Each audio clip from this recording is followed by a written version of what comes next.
Hello friends, welcome to my channel education for knowledge. इस video में हम लोग जानेंगे जेएसएससी सीजीएल हिंदी और लेडी सुपरवाइज़र जिसने भी हिंदी रखे इसके लिए इस वीडियो हेल्पफुल है। आप इस वीडियो में हम लोग देखेंगे डॉक्टर नागेंद्र का जीवन परिचय।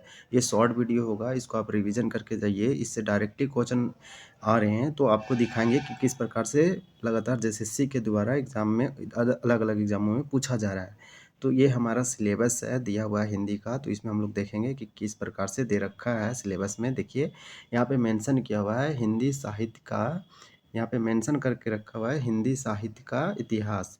अब हिंदी साहित्य के इतिहास में दो दिया हुआ है, एक हिंदी साहित्य के इतिहास में रामचंद्र शुक्ला का पढ़ना स्टडी करना है, दूसरा करना है हमारा डॉक्टर नागेंद्र का हिंदी साहित्य का इतिहास में। तो इसी में इसका जीवनी देखना बहुत ज़रूरी हो जाता है क्योंकि ये जीवनी से क्वेश्चन उठा के पूछ रहा है, यानी कि दोनों मिला के 10 to 12 क्वेश्चन पूछ सकता है। तो 10 to 12 क्वेश्चन में यहाँ से जीवनी से एक दो क्वेश्चन पूछ रहा है, स्टेटमेंट से पूछ रहा है और कुछ इसके जो बुक लिखा उस बुक के अंदर से पूछ रहा है, तो इसको देख के जाना ज़रूरी है। उसके बाद देखेंगे इस वीडियो में कि किस प्रकार से अलग अलग एग्जामों में पूछा है।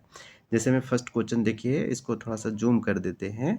इसके बाद देखिए यहाँ पे क्वेश्चन क्या लिखा हुआ 30 नंबर क्वेश्चन में। ये पेपर जो है म्युनिसिपल कॉरपोरेशन का है, जिसने भी हिंदी रखा था ये जेएसएससी के एग्जाम के द्वारा लिया गया, उसमें ये क्वेश्चन पूछा हुआ था। डॉक्टर नागेंद्र की आधुनिक हिंदी नाटक कब प्रकाशित हुई है? डायरेक्ट क्वेश्चन पूछा हुआ है, दिया हुआ था 1920, 1930, 1940 और एक और ऑप्शन दिया हुआ था इधर, तो उसको भी बताते हैं कौन सा ऑप्शन दिया हुआ था। इसमें अगर आप देखिएगा तो आपको पता चलेगा कि 1950 था, तो इसमें सही आंसर हो जाएगा 1940। इसका जो आंसर होगा 1940 होगा। एक दो क्वेश्चन और देखते हैं कि क्या किस तरह से पूछा जा रहा है लगातार अलग अलग एग्जामों में, तो उसको हम देखेंगे इसमें। नेक्स्ट क्वेश्चन इसमें हम लोग देखेंगे कि नेक्स्ट क्वेश्चन जो है नागेंद्र से रिलेटेड किस तरह से पूछा जा रहा है। देखिए क्वेश्चन नंबर में डॉक्टर नागेंद्र है, यहाँ पे क्वेश्चन लिखा हुआ डॉक्टर नागेंद्र का जन्म कहाँ हुआ था? तो इसका जन्म अलीगढ़ उत्तर प्रदेश। तो डायरेक्ट जीवनी से भी क्वेश्चन पूछा जा रहा है। इसके बाद चलिए डिस्कस करते हैं कुछ इसका जीवनी के बारे में, क्या जैसे सीजीएल में पूछा जाएगा नेक्स्ट एग्जाम में।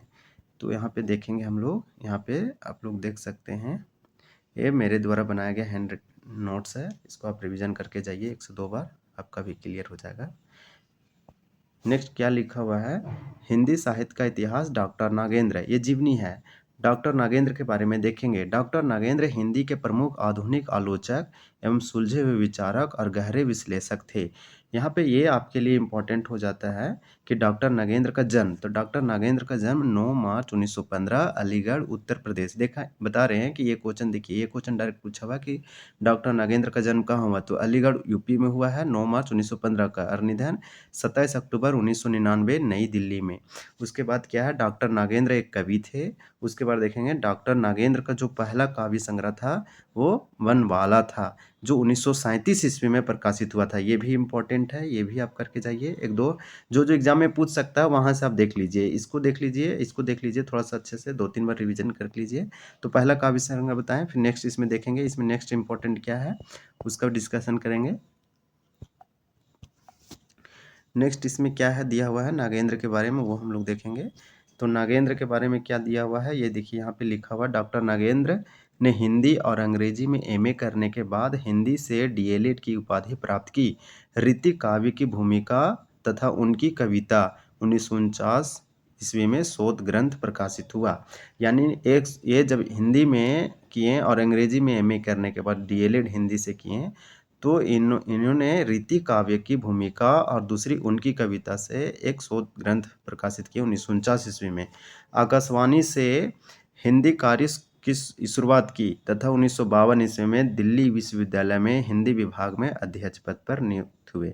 क्या कि यहाँ से हम लोग सीख सकते हैं, तो यहाँ से हम लोग सीख सकते हैं कि 1952 ईस्वी में आकाशवाणी से कार्य की शुरुआत की और 1952 में दिल्ली विश्वविद्यालय में हिंदी विभाग में अध्यक्ष पद पर नेतृत्व हुए। उसके बाद यहाँ पे लिखा हुआ है, ये आप याद रखिए कि एक हिंदी रीति काव्य की भूमिका और उनकी कविता तथा उनकी कविता, ये भी याद रखिए। फिर दूसरा, अब कृति कुछ देखते हैं, साहित्य क्या है, तो संदेश में प्रकाशित डॉक्टर नागेंद्र की 3 आलोचनात्मक कृतियाँ हैं। तो कौन कौन से 3 आलोचनात्मक कृतियाँ थे, ये इम्पोर्टेंट हो जाता है, ये बहुत इम्पोर्टेंट है, इसको आपको करके ही जाना चाहिए, क्योंकि यहाँ से अगर आप कर लेते हैं तो आपको दिक्कत नहीं होगा। देखिए ये यहाँ पे लिखा हुआ है साफ साफ। पहला सुमित्रा नंदन पंत 1938, साकेत एक अध्ययन 1939, आधुनिक हिंदी नाटक 1940। देखिए यही क्वेश्चन पूछा हुआ था। आधुनिक हिंदी नाटक 1940 में प्रकाशित हुआ है नागेंद्र के द्वारा। सुमित्रा नंदन पंत 1938 में। आप याद रखिए क्रम से, एक 38 है, 39 है, 40 है। पहले सुमित्रा नंदन पंत आएगा, फिर साकेत आएगा। देखिए सुमित्रा नंदन पंत में बड़ा लेटर लिखा हुआ है तो पहले, फिर छोटा, फिर आधुनिक हिंदी नाटक। ये किसी का जीवनी नहीं, आधुनिक हिंदी नाटक लिखा 1940 में। यहाँ से ये VVI हो गया आपका इंपॉर्टेंट। यहाँ से फिर दे सकता है, ये म्यूनसिपल कॉर्पोरेशन में पूछा हुआ है। पुरस्कार में देखते हैं, पुरस्कार में क्या किया गया। साहित्य अकादमी पुरस्कार प्राप्त हो गया है, किस लिए? 1965 में साहित्य अकादमी पुरस्कार रस सिद्धांत के लिए। रस सिद्धांत के लिए साहित्य अकादमी पुरस्कार, ये भी इंपॉर्टेंट है, पूछ सकता है कि साहित्य अकादमी पुरस्कार मिला हुआ है या फिर नहीं, या फिर कौन सा अवार्ड मिला हुआ है, कब मिला हुआ है। फिर डॉक्टर नागेंद्र जी के उनकी श्रेष्ठ कवित्व के लिए पद्म भूषण और भारत भारती से भी सम्मानित किया गया है, ये भी इंपॉर्टेंट है, ये आप कर लीजिए। फिर नेक्स्ट देखते हैं, डॉक्टर नागेंद्र पश्चात आलोचक फ्रायड क्रोचे और I.A. रिचर्ड से प्रभावित थे। फ्रायड क्रोचे और I.A. रिचर्ड से प्रभावित थे। ये इतना इम्पोर्टेंट नहीं है, लेकिन आप ये करके जाइए कि साहित्य अकादमी पुरस्कार किस लिए, तो रस सिद्धांत के लिए। कब मिला वो याद रख लीजिए, पद्म भूषण मिला हुआ, भारत भारती, और ये 3 आप याद रख लीजिए। उसके बाद थोड़ा सा और देखेंगे, उसके बाद वीडियो एंड करेंगे। इसमें आगे क्या दिया हुआ है इसके बारे में, तो इसमें आगे देखिए क्या लिखा हुआ है।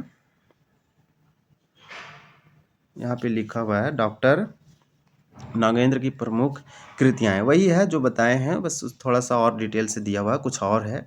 तो सुमित्रा नंदन पंत 1938, सुमित्रा नंदन पंत 1938, साकेत एक अध्ययन 1939, आधुनिक हिंदी नाटक 1940, विचार और विवेचन 1944, विचार और अनुभूति 1949, आधुनिक हिंदी कविता की मुख्य प्रवृत्तियाँ 1951, विचार और विश्लेषण 1955, अरस्तु का काव्यशास्त्र 1957, अनुसंधान और आलोचना 1961, रस सिद्धांत 1964। देखिए ये एक इम्पॉर्टेंट हो जाता है, इसको हाईलाइट करना जरूरी था कि रस सिद्धांत, इसी के लिए उसको मिला हुआ है साहित्य अकादमी अवार्ड।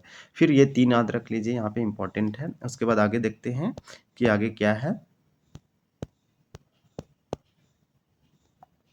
उसके बाद आगे देखते हैं, आलोचक की आस्था 1966, फिर आस्था के चरण 1969, फिर है नई समीक्षा नई संदर्भ में।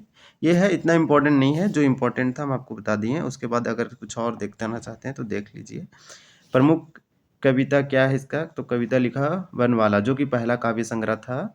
छंदमयी और मर्म कथा, वार्षिकी, ये पत्रिकाएं हैं। कौन कौन से पत्रिकाएं, पूछ सकता है कि इसका पत्रिका कौन है नागेंद्र का, तो वार्षिकी, संस्कृति और देवनगर, है ना, 2 नगर है। अर्थ कथा, फिर है ये आत्मकथा था, और यात्रा वृत्तांत है, तंत्रलोक से यंत्रलोक तक, और अप्रवासी की यात्राएं। तो इसमें आप ये देख लीजिए, प्रमुख कविता की बनवाला है एक, ये छंदमयी और मर्म कथा।